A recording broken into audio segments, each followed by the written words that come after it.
Rebel star Prabhas అభిమానులతో పాటు movie goers ను కూడా ఎంతగానో ఊరిస్తూ వస్తున్న సలార్ ఎట్టకేలకు థియేటర్స్లోకి వచ్చేసింది. బిగ్ స్క్రీన్స్ లో డైనోసార్ హంగామా మొదలైపోయింది. బాలీవుడ్ బాద్షా షారుఖ్ ఖాన్ నటించిన డంకీని అడ్వాన్స్ బుకింగ్స్ లో తొక్కి పడేస్తూ దూసుకెళ్తోంది సలార్. అయితే ప్రభాస్ ఈ ఫిల్మ్ తో భారీ లక్ష్యాలను అందుకోవాల్సి ఉంది. ఎక్స్పెక్టేషన్స్ ఆకాశాన్ని అంటున్న ఈ మూవీ రీచ్ అవ్వాల్సిన టార్గెట్లు కూడా అదే రేంజ్ లో ఉన్నాయి. సలార్ కు ఒక రేంజ్ లో బిజినెస్ జరిగింది. చాలా ఏరియాల్లో బాహుబలిని మించి రేట్లు పలకడం విశేషం. ప్రపంచవ్యాప్తంగా ప్రభాస్ కొత్త సినిమాకు 350 కోట్లకు పైగా బిజినెస్ జరిగిందని తెలుస్తోంది.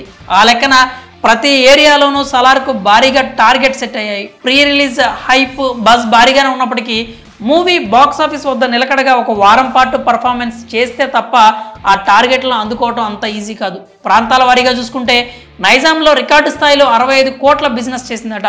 ఆ లెక్కన తెలంగాణ వరకే గ్రాస్ కలెక్షన్స్ 100 కోట్లు దాటాలి. ఆంధ్ర ఏరియాలోనూ నైజాంకు ధీటుగా బిజినెస్ జరిగింది. అక్కడ 62 కోట్లకు రైట్స్ అమ్మారట. సీటెడ్ హక్కుల ద్వారా మరో 24 కోట్లు తెచ్చిపెట్టాయట. 2 తెలుగు రాష్ట్రాలను కలుపుకుంటే సలార్ 150 కోట్ల బిజినెస్ చేసిందని సమాచారం. ఉభయ తెలుగు రాష్ట్రాల్లో సలార్ హిట్ స్టేటస్ తీసుకోవాలంటే 250 కోట్ల మేర గ్రాస్ రాబట్టాల్సి ఉంటుంది. సౌత్ ఇండియాలోనే మిగిలిన రాష్ట్రాల్లో 50 కోట్ల మేర బిజినెస్ జరిగిందని టాక్. ప్రభాస్ కొత్త మూవీ హిందీ వర్షన్ రైట్స్ 65 కోట్లు, ఓవర్సీస్ రైట్స్ మరో 65 కోట్లు పలికాయని తెలుస్తోంది. మొత్తంగా ఈ ఫిల్మ్ థియేట్రికల్ బిజినెస్ 350 కోట్లు అని సమాచారం. ఇంత బిగ్ టార్గెట్ ను రీచ్ అవ్వాలంటే సలార్ ఫుల్ రన్ లో 600 కోట్ల మేర గ్రాస్ కలెక్షన్స్ రాబట్టాల్సి ఉంటుంది. మూవీ మీద ఉన్న హైప్ దృష్ట్యా ఇదేమంత కష్టం కాదు.